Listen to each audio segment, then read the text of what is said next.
Hi Mark, my Chinese name is Zhou Yuchen. My English name is Kevin. My student number is S06411059.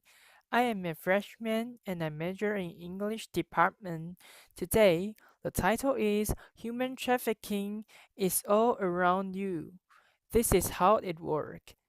And the speaker is Noi Thrupkaew. About 10 years ago, I went through a little bit of a hard time, so I decided to go see a therapist. I have I had been seeing her for a few months when she looked at me one day and said, "Who actually raised you until you were 3?" Seemed like a weird question. I said, "My parents." And she said, "I don't think that's actually the case. Because if it were, we'd be dealing with things that are far more complicated than just this."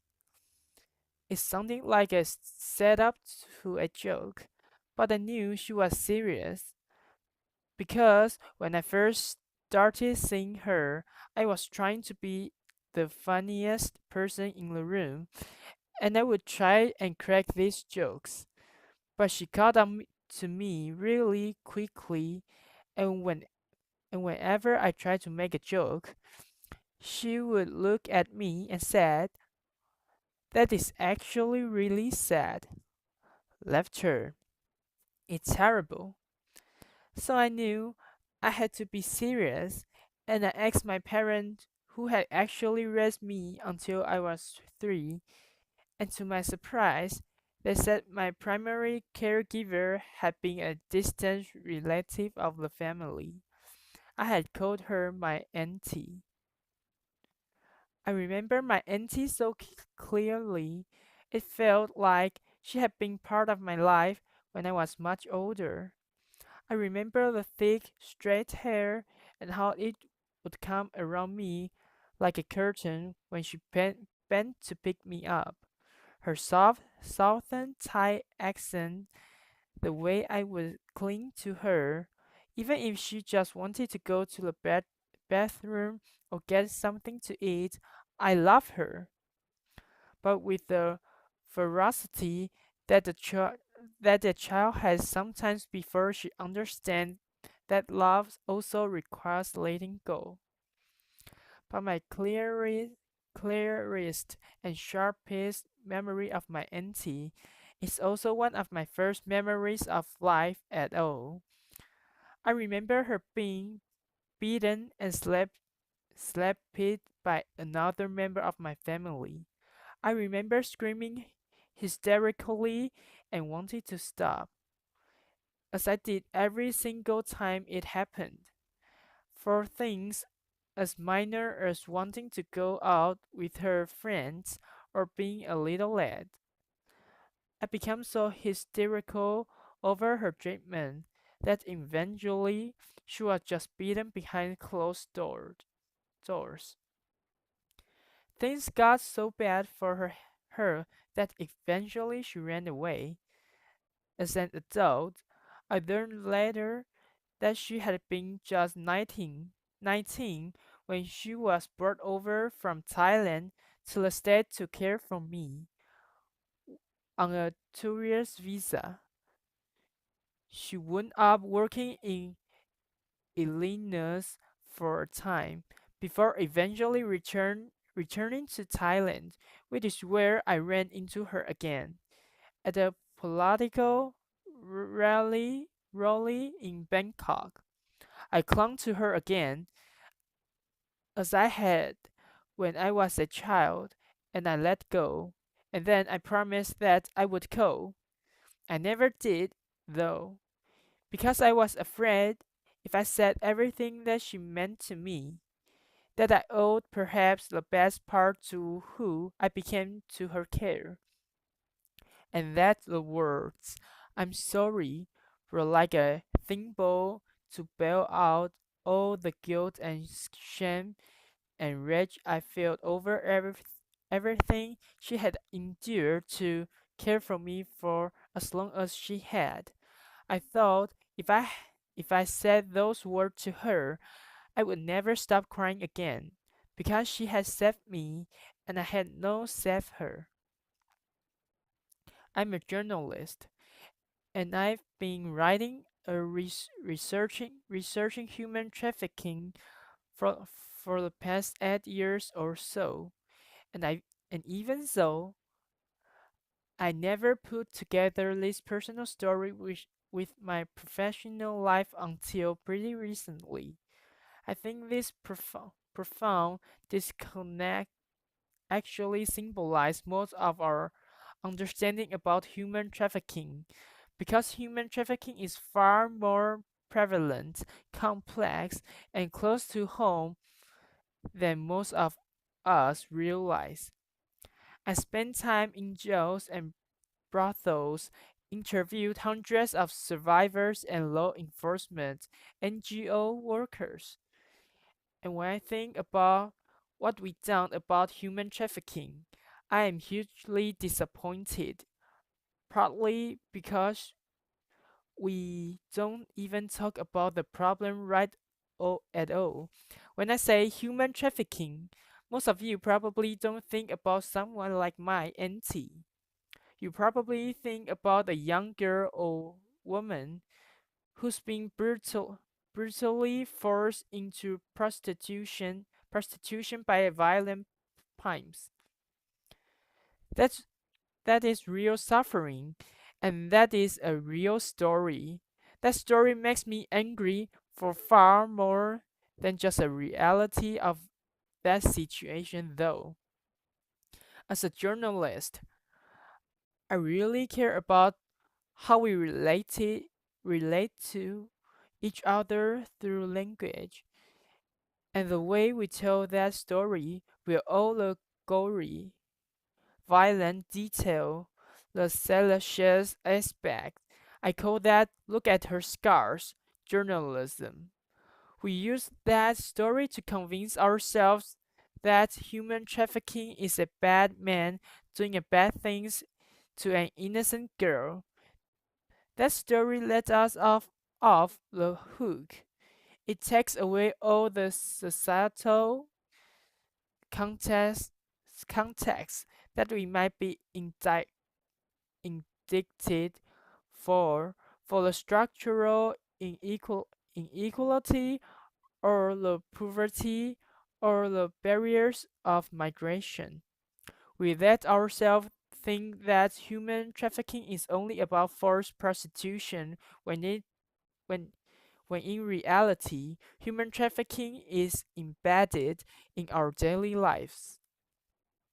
Let me show you what I mean.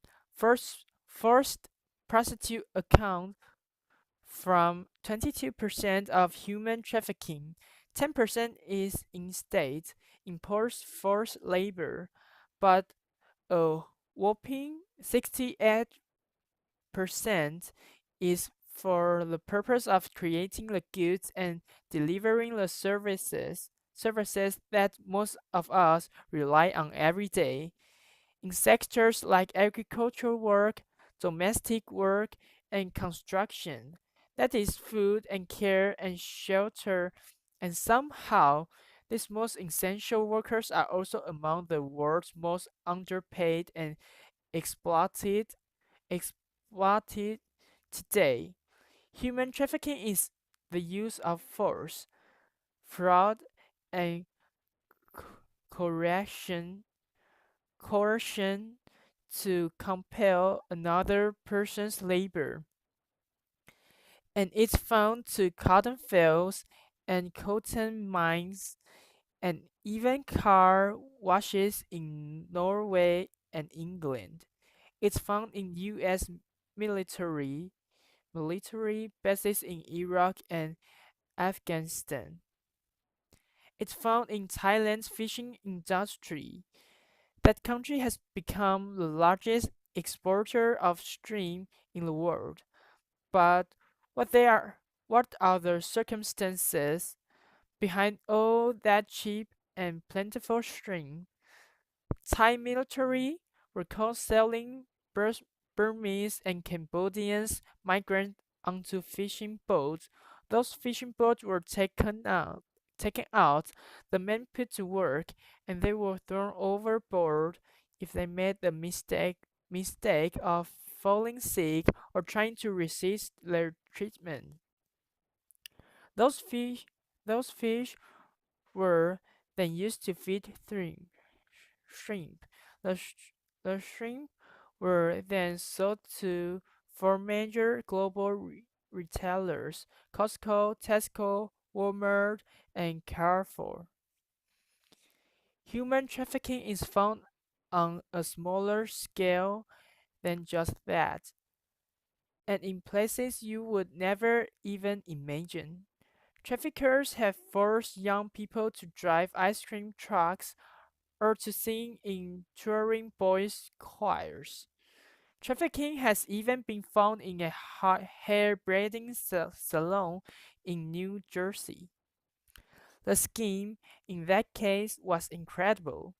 The traffickers found young families who were from Ghana to Togo, and they told them families that your daughters are going to get a fine education in the United States.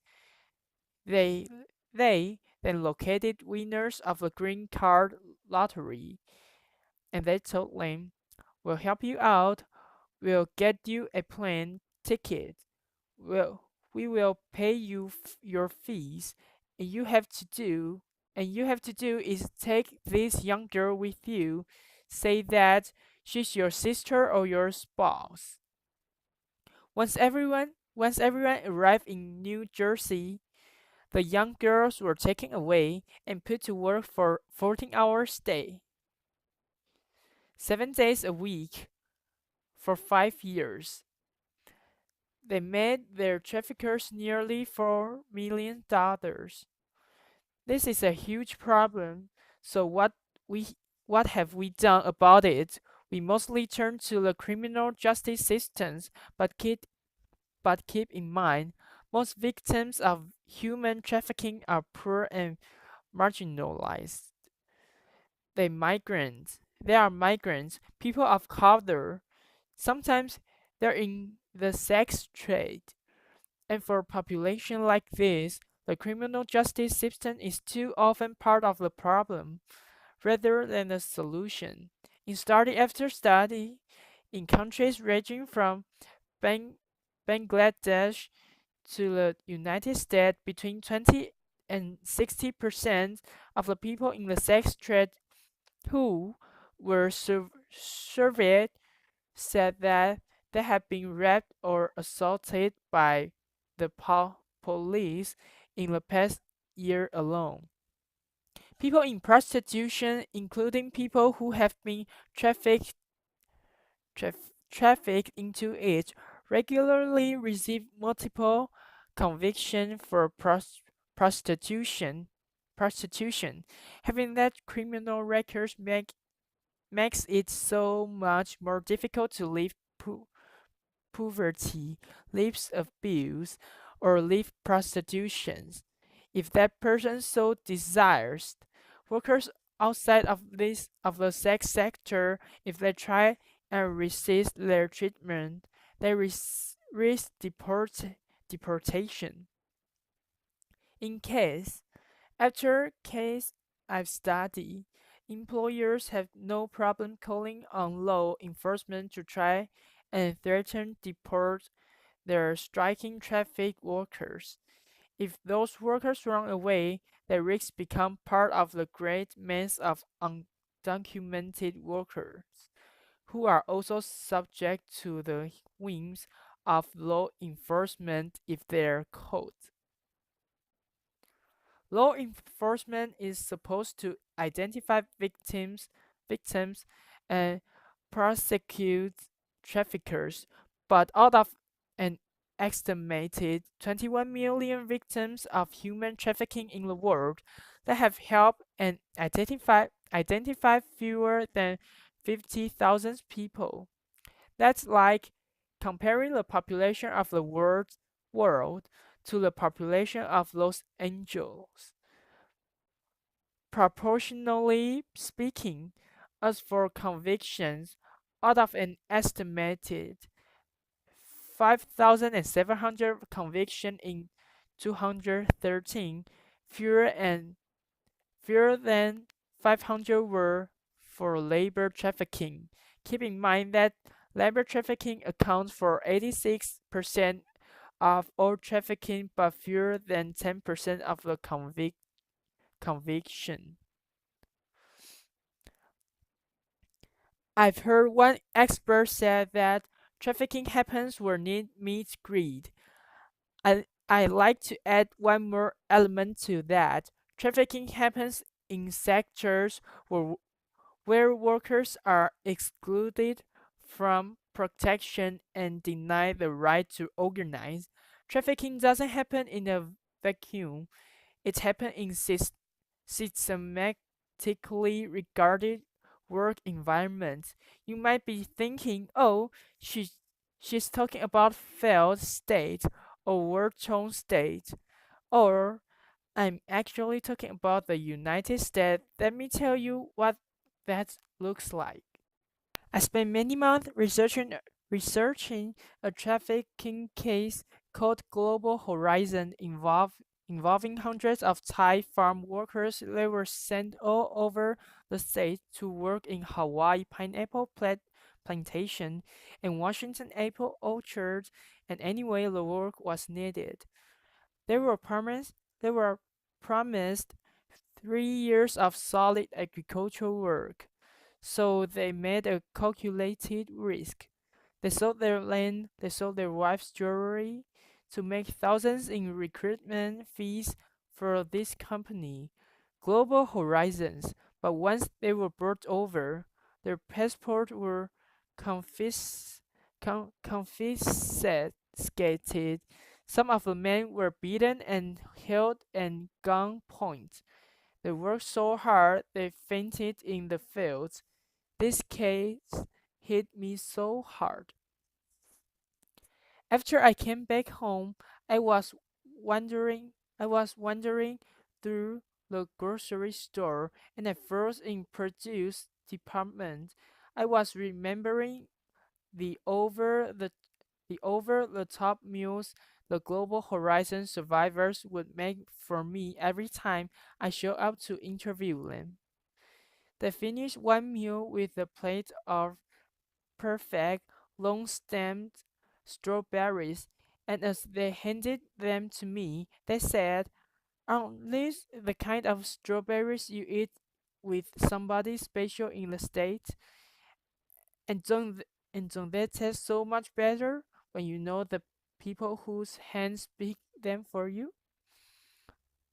As I, as I stood in that grocery store weeks later, I realized I had no idea of who to thank for this plenty and no idea of how they were being treated.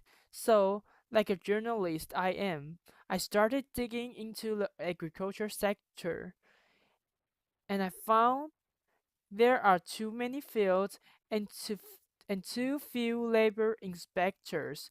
I found multiple I found multiple layers of plausible deniability between grower and distributor and processor and God knows who else. The Global Horizon survivors had been brought to the state on a temporary guest worker program. That guest that guest worker program ties a person's legal status to his or her employer and denies that worker the right to organize. Mind you, none of what I am describing about this agriculture sector or the guest worker program is actually human trafficking. It is merely what we find legally tolerable, and I would argue this is fertile ground for exploitation. And all of this had been hidden to me before I had tried to understand it. I wasn't the only person grappling with these issues. Pierre Omidyar, founder of eBay, eBay is one of the biggest anti-trafficking philanthropists in the world, and even he wound up accidentally investing nearly $10 million in a pineapple plantation cited and having the worst working condition in that Global Horizon case. When he found out, he and his wife were shocked and horrified, and they wound up writing an op-ed for a newspaper said that it was up to all of us to learn everything we can about the labor and supplies chains of the products that we support. I totally agree. What would happen if each one of us decided that we're no longer going to support companies if they don't eliminate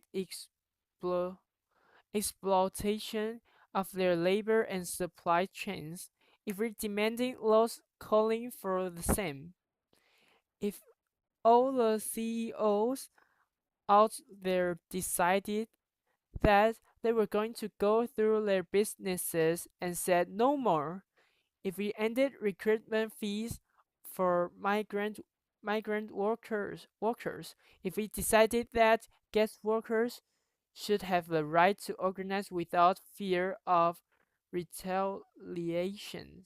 Retaliation. This would be decisions heard around the world. This isn't a matter of buying a fair trade pitch and calling it a day. Find a guilt-free zone with your money. That's not how it works. This is the decision to change a system that is broken and that we have unwittingly but but willingly allow ourselves to profit from and benefit from for too long. We often dwell on human trafficking survivors' victimization, but that is not my experience of them. Overall, the years that I've been talking to them, they have taught me that we are more than our worst days. Each one of us is more than what we have lived through, especially trafficking survivors. These people were the most resourceful and resilient and responsible in their communities. They were the people that you would take a gamble on. You had say, I'm going to sell my rings because I have the chance to send you off to a better future. They were the emissaries of hope. These survivors don't need saving, they need solidarity because they are behind some of the most exciting social justice movement out there today. The nannies and housekeepers who marched with their families and their employers' families. Their activism got us an international treaty to on domestic workers' rights. The Nep- Nepali women who were trafficked into the sex trade, they came together and they decided that they were going to make the world's first anti-trafficking organization, actually headed and run by trafficking survivors themselves. These Indian shipyard workers were trafficked trafficked to do post-Hurricane Katrina reconstruction. They were threatened with deportation, but they broke up of their work compound and they marched from New Orleans to Washington, D.C. to protest labor exploitations. They confounded an organization called the National Gas Worker Alliance. And through these organizations, they have wound up helping other workers bring to light explo- exploitation and abuses in supply chains in Walmart and Hershey's factories. And although the Department of Justice declined to take their case, a team of civil rights lawyers won the first of a dozen civ- civil suits this February and got their clean client $14 million. These survivors are fighting for people they don't even know yet, or workers, and for the possibility of a just world for all of us. This is our chance to do the same. This is our chance to make the decisions that tell us who we are as a people, as a society, as a society. That our prosperity is no longer prosperity as long as it pins to other people's pain, that our lives are inextricably woven together, and that we have the power to make a different choice.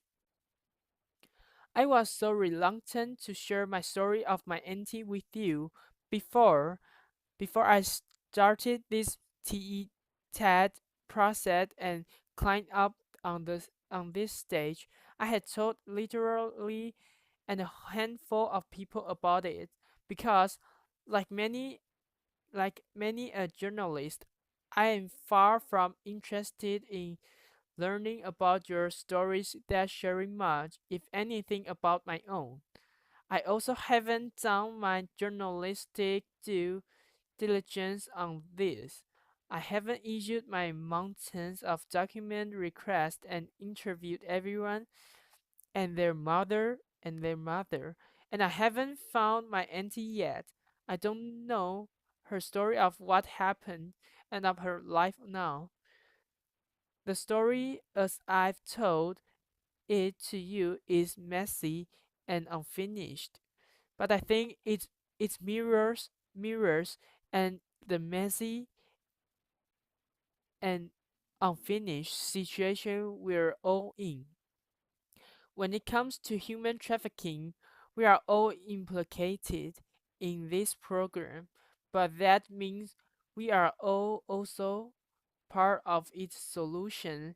Figuring out how to build a more just world is our work to do and our story to tell. So let us tell it the way we should have done from the very beginning. Let us tell this story together.